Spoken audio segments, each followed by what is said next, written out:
انا احمد شعلة.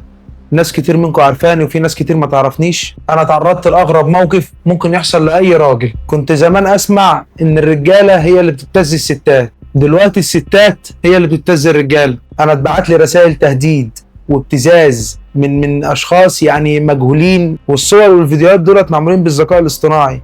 انا نفسي صدقت، انا نفسي شخصيا لما شفتهم انا صدقت ان هو انا.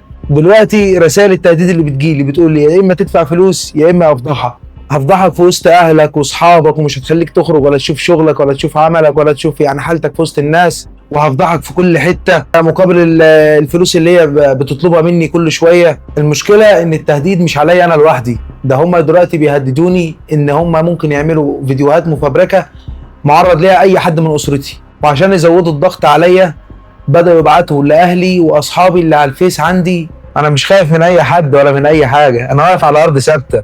بس نصيحتي حاليا لكل اهلي واصحابي على الفيس، اي حد يتبعت له رساله او صور من شخص مجهول بلاش تفتحها لانها متفبركه، وللاسف ممكن يتفبرك لك انت كمان نفس الحاجه، كلها بالذكاء الاصطناعي. لان من خلال كلامك معاه ممكن يهكر صفحتك وتتعرض لنفس اللي انا تعرضت له. انا تعرضت لكده ومش عايز غيري يقع في نفس الفخ.